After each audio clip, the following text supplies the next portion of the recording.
All right, let's get into some scholarship now for a minute here. I want to put the end to all that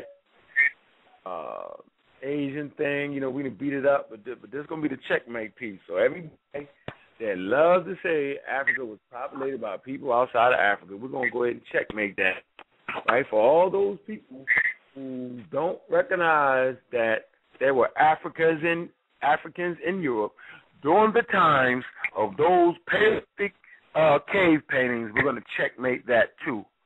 You know what I'm saying? For all those who think like Lord Abadabadu, because he tried to get slick, he tried to throw in, one of the oldest temples in Turkey. Okay, so what we're going to do is we're going to use some logical information to place Africans all in that area during that time. That's what we're going to do. Because, like I said, the Secretary of John Henry Clark clearly said, right, that whenever you find great monolith buildings, great statues, right, talking about African architecture, okay, plain and simple. So, it's Show Tuesday. We started speaking on Africans in Europe, okay. All right, we talked about that and talked about how they try to make it Europeans, but they never tested that it was really Africans there. So what we're going to do is we're going to checkmate the whole thing. I'm going to throw this article in there, New York Times. New York Times. Yeah, New York Times. It's actually from January 12, 2007. You know, this came from the research department. Okay, and let you know we don't fight by ourselves in the show. Okay, we got brothers and sisters that help and do what they're supposed to do. Let's dig into this article. It's called False Support Theory of Human Migration. It's the checkmate piece now. All right, listen closely. It says from a new analysis of human skulls discovered in South Africa more than 50 years ago. Now, this is saying more than 50 years ago. So more than 50 years ago, we'll put it back when? 50 years ago. Funny. Yes, sir. The thing is, it's taken 50 years almost, right, for them to analyze the data and make sure they got what they got. Not like somebody threw a tooth up in the chat room once upon a time, Lord Abadabadu, talking about Israel. And they found an artifact that says the humans was there. He threw a damn tooth up in there that has not been analyzed at all. They don't know if that tooth was human. They don't know what it was. He threw one tooth, right, trying to support his Asiatic theory. We're going to deal with an artifact that's been tested for over 50 years, and let's see what they came up with. From new analysis of human skulls discovered in South Africa more than 50 years ago, scientists say they have obtained the first fossil evidence establishing the relatively recent time for the dispersal of modern Homo sapiens out of Africa. They say the migration appeared to have arrived at their new homes in Asia and Europe with the unmodified heads of Africans. See, this is called the checkmate for all you trying to say that Asia, right, and for all the white people who claim that Europeans came in and built African civilization, okay, this will be the end of that nonsense because they're saying that the migration appeared to have arrived at their new home in Asia and Europe with the distinct unmodified heads of Africans. An international team of researchers reported yesterday, when we say international, people from different places, for all y'all that ain't got no sense, international team of researchers report yesterday that the age of the South African skull, which they dated at about 36,000 years old, coincide with the age of the skulls of humans then living in Europe, right, and as far eastern parts of Asia, even Australia. The skull also closely resembles skulls of those humans. The timing, the scientists and other experts said, introduced independent evidence supporting archaeological finds and recent genetic studies showing that modern humans left sub-Sahara Africa for Eurasia between 55,000 and 25,000 years ago, probably closer to 45 and 35,000 ago. Okay? What we're talking about here. So we're talking about genetic information to support that. So if you want to refute this, you got to come with genetic information. Okay?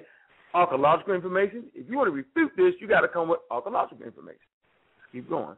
It says, until now, however, paleontologists had been frustrated by the absence of fossils to test the hypothesis of most geneticists that the people of sub-Saharan Africa, right, and in Eurasia at that time were one and the same. Checkmate, goddammit. They was one and the so the sub-Saharan Africa was in Europe. Now, the great ancestor Sheikh Anthony Diop, he was right. And this fossil absolutely proves his research to be impeccable on that subject. He said that. Watch this. Sub-Saharan Africa and its Eurasia at the same time were one and the same. Modern humans.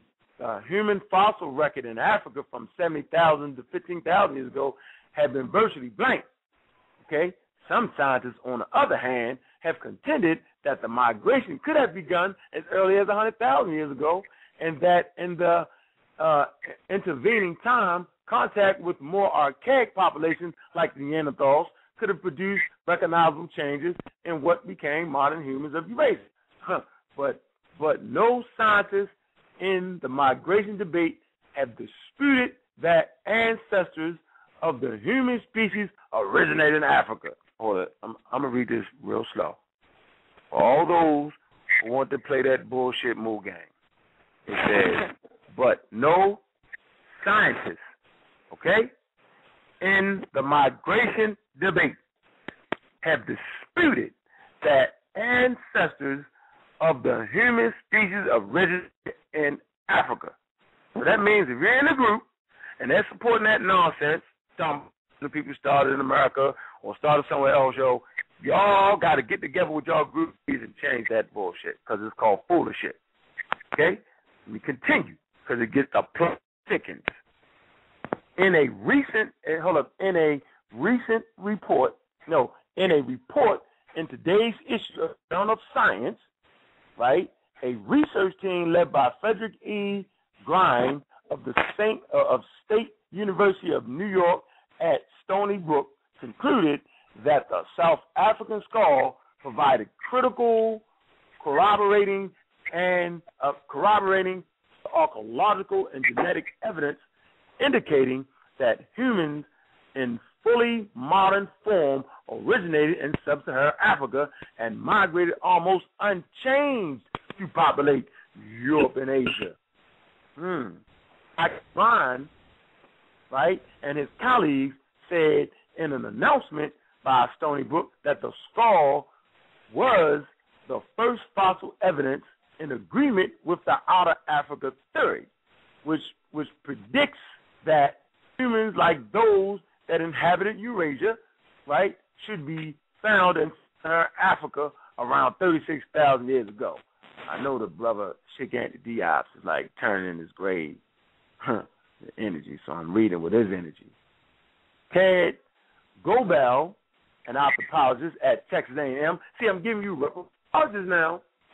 Okay, I'm not giving you the University of the Internet. I'm giving you reportages, right? Texas A&M, right? University, who was not connected to the research, said the skull opened the way to important insight about the missing years of modern humans. So now we're starting to see real true research where you have different people in agreement, not the same people from the same school, but different people in a national coming with agreement. Okay, it said, writing in a accompanying commentary in the journal, right? Dr. Gobel said, here is the first skull of an adult modern human from Sub-Saharan Africa that dates to the critical period, and one that can speak to the relationship of early moderns from Africa to Europe. Okay, these findings pivoted on fixing the skull age when it was uncovered in 1952 near the town of Hoffmani, South Africa. In South Africa, the cranium was almost complete, but the bones were degraded. Not enough carbon remains for scientists at the time to extract the radiocarbon date. and you know they've upped that technique on radiocarbon dating. Look up radiocarbon dating and how now they almost got it in exact science. Y'all need to check that out. It says using new technology, Richard Bailey and other researchers at the University of Oxford measured the amount of radiation that had been absorbed by sand grains that had filled the brain case since its burial. They calculated the yearly rate at which the radiation had collected in the sand and checked this with data from the CT scan of the bone. In this way, they determined that Hoffman's skull belonged to a human who lived 36,000 years ago, plus or minus 3,000 years. Another member of the team,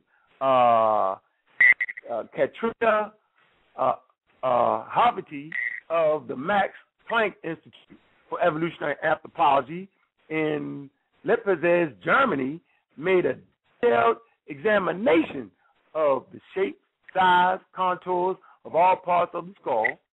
She compared these three-dimensional measurements with those of early human skulls from Europe and with skulls of living humans in Eurasia, South Africa, including the Khoisan, commonly known as the Bushman.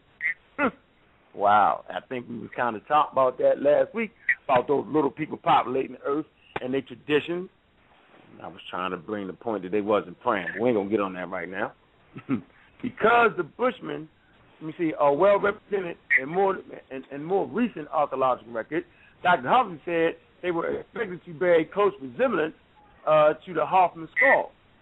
Watch this. It said instead of was found to be quite distinct from all recent Africans, including the Bushmen. She said, and it was very close affinity with fossil specimens, Europeans, right, living in the Upper Paleolithic, the period best known from advanced stone tools and cave art. Okay, so what they're saying here, that the skull they found wasn't the pygmy type, right?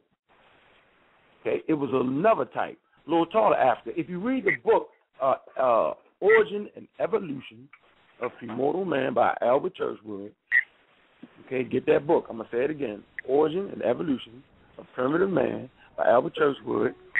He clearly tells you how the pygmy started, and then he had another African that came after him, a little bigger size.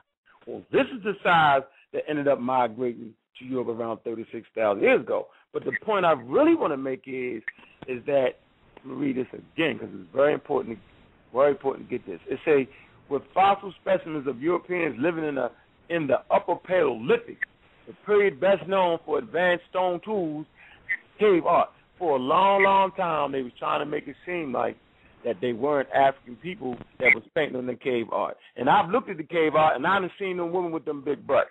That's a dead giveaway for an African sister. I'll never forget I was watching the National Geographical special, and they tried to whisk it pie real quick, and they showed some women on those cave paintings in Europe, and I was like, wow, look at them sisters. Look at them thin waists. That's a sister. So this skull clearly proves, right, that the ones that call European, right, are exact duplicates of those that you find in sub-Saharan Africa. Let me finish. Much to my amazement, Dr. Graham said in an interview, the skull likened very closely with those from Europe at the time and not with South African remains of 15,000 years on. Okay? And so Dr. Graham said these modern humans probably originated in East Africa, which and fossil and ancestors of species and moved into Eurasia and also Africa.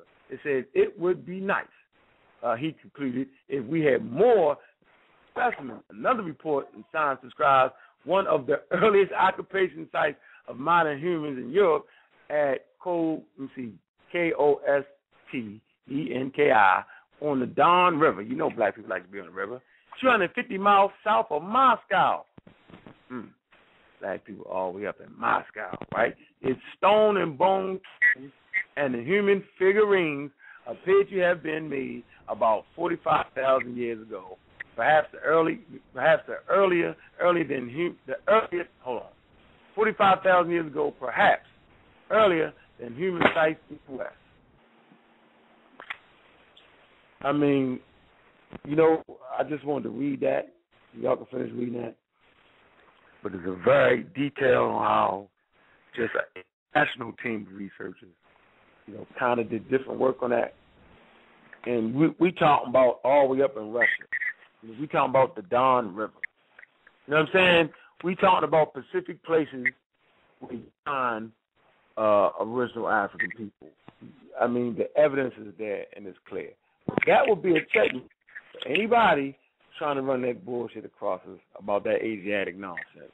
So anybody that's migrating back in from Asia, you know what I'm saying, was originally African. We said that the whole time. Anybody want to add something to that? Because that's a very, very important find in our development, and that was 2007, and I appreciate the brother that gave me the information. Very, very important find for us. Very, very important. From my perspective, I think the reason why that's so important is because it's the validation of the sources that are being presented. You're talking about, you're not only giving us references and the brother supplying you with the information, but you're dealing with the doctors, you're dealing with location, multiple scientific assessments. You deal with the, coming from Oxford, from Texas A&M, and all of this stuff. Whereas a lot of these other people who put out outlandish claims, their sources forbidden archaeology. Oh, man, you know what I'm saying? and they use that as a valid, they actually get up in front of the people and use this as a source. Well, I got this from forbidden archaeology that human beings was around at 2 billion people. You know what I mean? Like, you know what I'm saying? So this is the difference of having a standard in a format versus the Wikipedia cheerleaders. Oh, the Wikipedia cheerleaders. Wow. Well, I'll put that back in the chat room for y'all. Y'all can finish kind of reading that. Go ahead, Sanjetti. Yeah, you can even read books such as like John G. Jackson's book, Introduction to African Civilization. And you go into his chapter, African Origins of Man, it is replete with documentation, references, scientific discussion, you know what I'm saying? And we pull from researchers like this, you know what I'm saying? Not, as the brother just mentioned, one book called Forbidden Archaeology. And I've seen brothers use that book.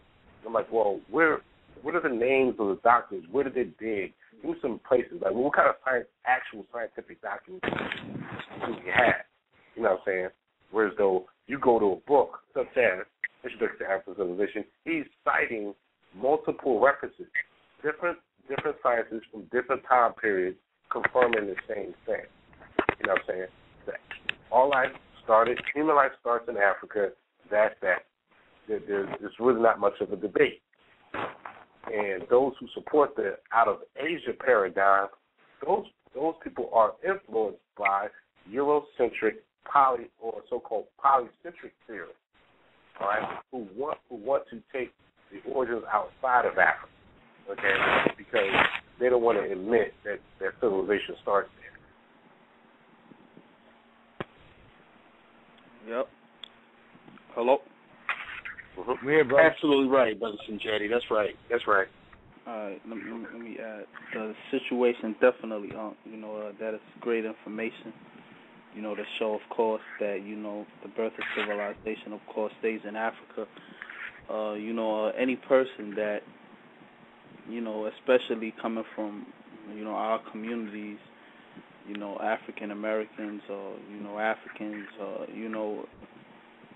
especially, coming from seeing the information that our scholars have brought us, and you are of African descent, and you are African, and you see all the information that our scholars has brought us, from Dr. Ben to, Dr. John D. Jackson to Dr. Sheikh Anta Diop to Van Satima and Williams Hansberry, and it keeps going down the line. Stolen Legacy, George E.M. James, and, the line keeps going. All these scholars and all these teachers come to bring the information to let you know that, Africa is the birthplace of civilization, and that is where civilization come out of, and you come and you say that it didn't, that doesn't make no sense. It shows that you don't have respect for, people that have, brought forth information and have made themselves known historically.